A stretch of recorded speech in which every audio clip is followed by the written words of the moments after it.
इतिहास महाराणा प्रताप को अटूट साहस और प्रतिरोध के प्रतीक के रूप में याद करता है।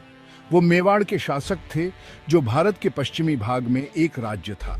योद्धाओं के वंश में जन्मे प्रताप का जीवन राजपूत वीरता और स्वतंत्रता की खोज का प्रमाण था। उनकी कहानी भारी विपदाओं के खिलाफ लचीलापन की है, दमन से ज्यादा सम्मान को चुनने की है। आज भी सदियों बाद महाराणा प्रताप की कहानी पीढ़ियों को बहादुरी, बलिदान और स्वतंत्रता की स्थायी भावना के विषयों से प्रेरित करती है। प्रताप का जीवन युद्ध और कूटनीति के धागों से बुनी एक टेपेस्ट्री थी। गठबंधनों के जाली और विश्वासघातों का सामना करना पड़ा।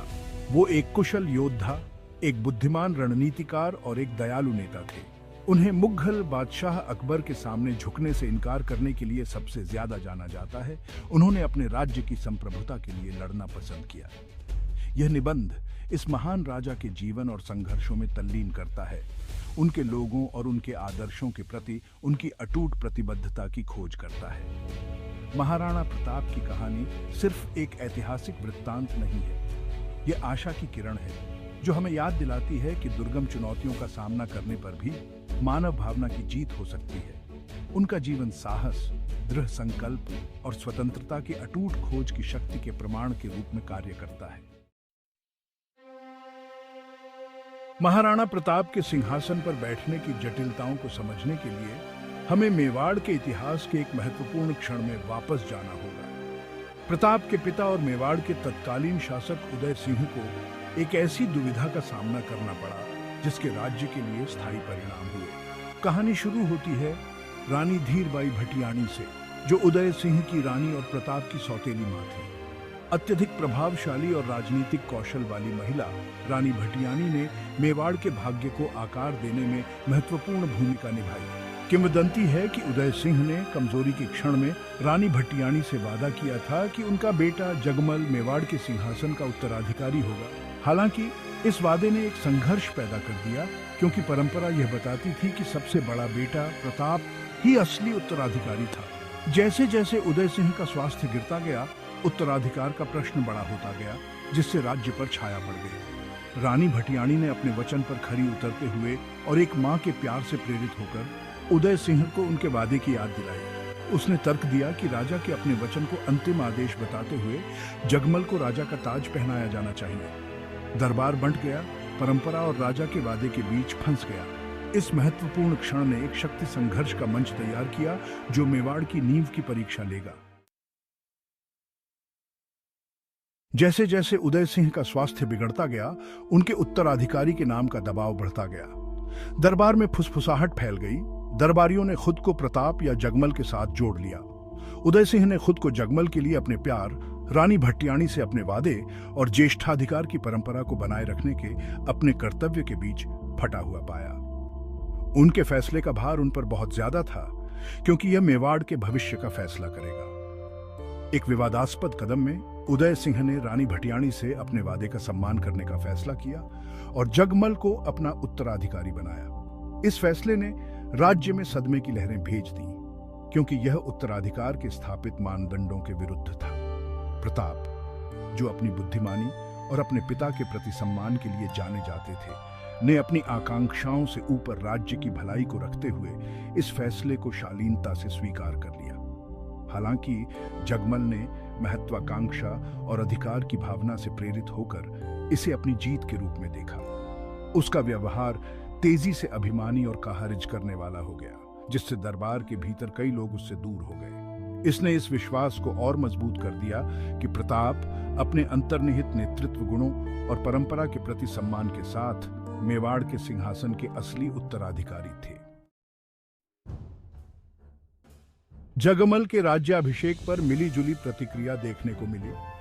जहां कुछ लोग उदय सिंह के अंतिम आदेश के प्रति वफादार रहे, वहीं कई लोगों का मानना था कि प्रताप ही असली उत्तराधिकारी थे। उनमें मेवाड़ के वफादार रईस भी थे, जिन्होंने प्रताप के नेतृत्व गुणों और राज्य के कल्याण के प्रति उनकी अटूट प्रतिबद्धता को पहचाना। उन्होंने उसमें मेवाड़ का नेतृत्व करने की ताकत और बुद्धिमत्ता देखी।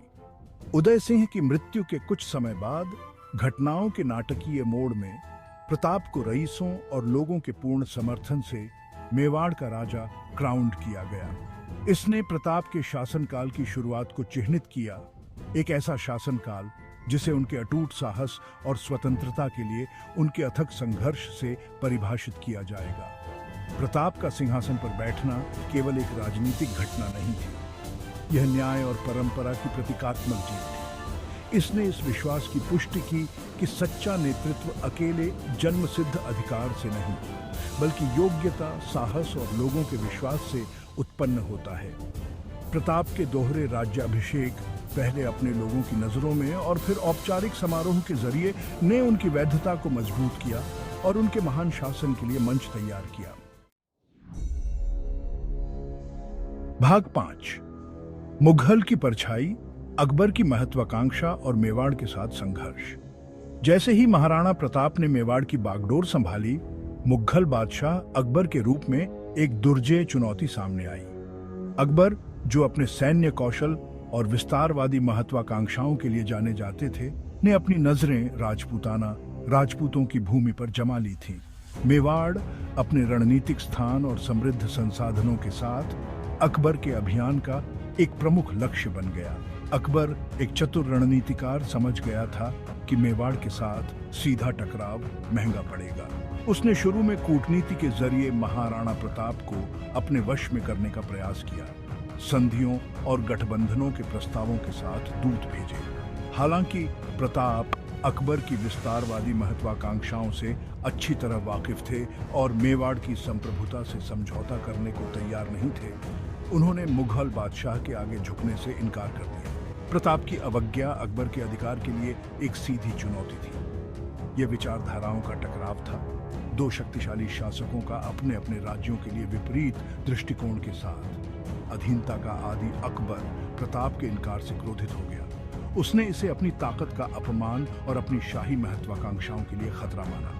एक टकराव का मंच तैयार हो गया था जो मेवाड़ और मुगल साम्राज्य दोनों के इतिहास में एक निर्णायक अध्याय बन जाएगा। भाग 6। हल्दी घाटी का युद्ध, टाइटन्स का टकराव। महाराणा प्रताप और बादशाह अकबर के बीच तनाव अंततः 1576 में महाकाव्य हल्दी घाटी के युद्ध में बदल गया। यह लड़ाई भारतीय इतिहास में दर्ज सेनाओं का टकराव भर नहीं था। यह विचारधाराओं की लड़ाई थी, भारी बाधाओं के खिलाफ प्रतिरोध का प्रतीक। महाराणा प्रताप, संख्या में कम और युद्ध कौशल में पीछे, ने अपनी मातृभूमि के लिए, अपने लोगों के सम्मान के लिए लड़ने का फैसला किया। वह जोखिमों को जानते थे, हार की संभावना को जानते थे, फिर भी वह दृढ़ रहे, उनकी भावना अटूट रही। हल्दी घाटी का युद्ध घंटों तक चलता रहा, तलवारों, तीरों और खुरों की गड़गड़ाहट का बवंडर। अपने वफादार घोड़े चेतक पर सवार महाराणा प्रताप के नेतृत्व में राजपूत योद्धाओं की बहादुरी उल्लेखनीय थी। वे बेजोड़ वीरता से लड़े। अपने राजा और अपनी भूमि के प्रति उनकी वफादारी ने उनके हर वार को हवा दी। हालांकि मुगल सेना अपनी बेहतर संख्या और संसाधनों के साथ धीरे धीरे हावी होती गई। हल्दी घाटी का युद्ध, हालांकि महाराणा प्रताप के लिए एक सैन्य हार थी, उनकी अदम्य भावना का प्रमाण बन गया। इसने राजपूत योद्धाओं के साहस और लचीलापन का प्रदर्शन किया, जिन्होंने अत्यधिक बाधाओं के खिलाफ बहादुरी से लड़ाई लड़ी। हल्दी घाटी की किंवदंती पीढ़ियों से चली आ रही है। महाराणा प्रताप और उनके आदर्शों के प्रति उनकी अटूट प्रतिबद्धता के लिए विस्मय और प्रशंसा को प्रेरित करती रहती है। भाग 7। अटूट भावना। अरावली की पहाड़ियों में जीवन रक्षा और प्रतिरोध। हालांकि हल्दी घाटी में हार का सामना करना पड़ा, महाराणा प्रताप की भावना अटूट रही। उन्होंने हार स्वीकार करने से इनकार कर दिया। अपने वफादार अनुयायियों के साथ ऊबड़ खाबड़ अरावली पहाड़ियों में पीछे हट गए। अरावली पर्वतमाला अपने विश्वासघाती इलाके और घने जंगलों के साथ प्रताप के निरंतर प्रतिरोध के लिए एक शरण स्थली और रणनीतिक आधार दोनों बन गई। अरावली की पहाड़ियों में जीवन कठोर था, अस्तित्व के लिए निरंतर संघर्ष था, भोजन दुर्लभ था और मुगल हमलों का खतरा मंडरा रहा था। फिर भी महाराणा प्रताप ने अपने अटूट दृढ़ संकल्प के साथ प्रतिरोध की भावना को जीवित रखा। उन्होंने अपने लोगों को एकजुट किया, कठिनाइयों के बावजूद दृढ़ रहने के लिए उन्हें प्रेरित किया। उन्होंने स्थानीय सरदारों के साथ गठबंधन किया, उन्हें मेवाड़ की स्वतंत्रता के बैनर तले एकजुट किया। अरावली की पहाड़ियों की गहराई से महाराणा प्रताप ने अकबर के खिलाफ अपना युद्ध जारी रखा। मुगल चौकियों पर रणनीतिक हमले किए और प्रतिरोध की लौ को तेज रखा। प्रतिकूल परिस्थितियों में महाराणा प्रताप का लचीलापन उनके लोगों के लिए आशा का प्रतीक बन गया। मेवाड़ की स्वतंत्रता के प्रति उनकी अटूट प्रतिबद्धता, यहाँ तक कि जब भारी बाधाओं का सामना करना पड़ा तो आने वाली पीढ़ियों को प्रेरित किया। अरावली की पहाड़ियां, जो कभी हार का प्रतीक थीं, महाराणा प्रताप की अदम्य भावना और स्वतंत्रता की उनकी अटूट खोज का प्रमाण बन गई।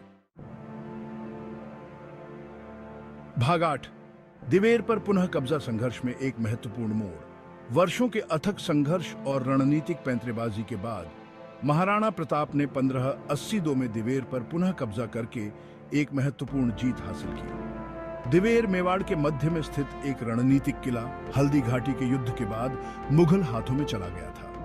इसका पुनः कब्जा केवल एक सैन्य जीत नहीं थी, यह एक प्रतीकात्मक विजय थी जिसने मेवाड़ प्रतिरोध की आत्माओं को फिर से जीवंत कर दिया। दिवेर पर पुनः कब्जा महाराणा प्रताप के सैन्य कौशल का प्रमाण था। उन्होंने इलाके और मुगल सुरक्षा में कमजोरियों के अपने ज्ञान का फायदा उठाते हुए बड़ी ही सूक्ष्मता से हमले की योजना बनाई। जीत ने अकबर को एक स्पष्ट संदेश भेजा, महाराणा प्रताप और उनकी सेनाएं अभी खत्म नहीं हुई थी।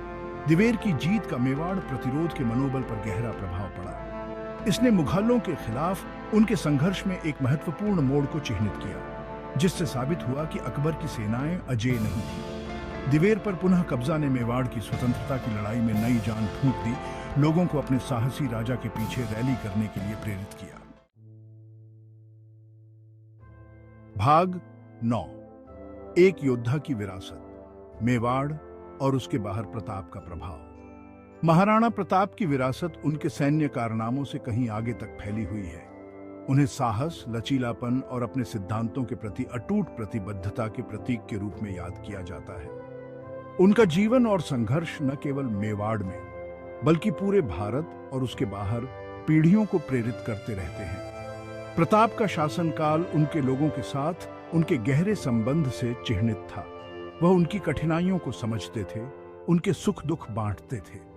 उन्होंने अपने अनुयायियों को अपने साहस और बलिदानों से प्रेरित करते हुए उदाहरण पेश किया। उन्होंने अपने प्रजा के कल्याण और अपने राज्य की समृद्धि पर ध्यान केंद्रित करते हुए कई प्रशासनिक सुधार पेश किए। भारी दबाव का सामना करने पर भी महाराणा प्रताप ने अपने सिद्धांतों से कभी समझौता नहीं किया। अनुकूल शर्तें देने पर भी अकबर के आगे झुकने से उनके इनकार ने आने वाली पीढ़ियों के लिए एक मिसाल कायम की। उन्होंने अपनी मान्यताओं के लिए खड़े होने, दमन से ज्यादा सम्मान को चुनने का महत्व सिखाया। महाराणा प्रताप का जीवन मानव भावना की शक्ति का प्रमाण है, एक अनुस्मारक है कि सबसे अंधेरे समय में भी आशा और साहस की जीत हो सकती है। हो सकता है कि वे पूरी तरह से मुक्त मेवाड़ को देखने के लिए जीवित न रहे हों, लेकिन प्रतिरोध की उनकी विरासत, उनके आदर्शों के प्रति उनकी अटूट प्रतिबद्धता आने वाली पीढ़ियों को सही के लिए लड़ने के लिए प्रेरित करती रहती है। भाग 10, निष्कर्ष, प्रताप के साहस की अमर लौ। महाराणा प्रताप की कहानी केवल अतीत की कहानी नहीं है, यह साहस, लचीलापन और स्वतंत्रता की खोज की एक कालातीत कथा है। हो सकता है कि वह सदियों पहले जीवित रहे हों, लेकिन उनकी विरासत दुनिया भर के लोगों के साथ गूंजती रहती है। उनका जीवन आशा की किरण के रूप में कार्य करता है, जो हमें याद दिलाता है कि दुर्गम बाधाओं का सामना करने पर भी मानव भावना की जीत हो सकती है। महाराणा प्रताप की कहानी आदर्शों की स्थायी शक्ति का प्रमाण है। उनके सिद्धांतों के प्रति उनकी अटूट प्रतिबद्धता, अपनी मान्यताओं से समझौता करने से इनकार, अनगिनत व्यक्तियों को अपने विश्वास के लिए खड़े होने के लिए प्रेरित करती रहती है। उन्होंने दुनिया को दिखाया कि असली ताकत अकेले शारीरिक शक्ति में नहीं, बल्कि अपने दृढ़ विश्वास के साहस में होती है। हालांकि महाराणा प्रताप ने युद्ध के मैदान में अकबर को नहीं हराया होगा, लेकिन उन्होंने इससे कहीं बड़ा कुछ हासिल किया। वह प्रतिरोध का प्रतीक, स्वतंत्रता की अटूट भावना का अवतार बन गया। उनकी विरासत आज भी जीवित है, जो हमें याद दिलाती है कि न्याय के लिए, सम्मान के लिए और उत्पीड़न से मुक्त दुनिया के लिए लड़ाई लड़ने लायक है। महाराणा प्रताप की कहानी एक कालातीत अनुस्मारक है कि साहस की लौ एक बार प्रज्वलित होने के बाद वास्तव में कभी बुझ नहीं सकती।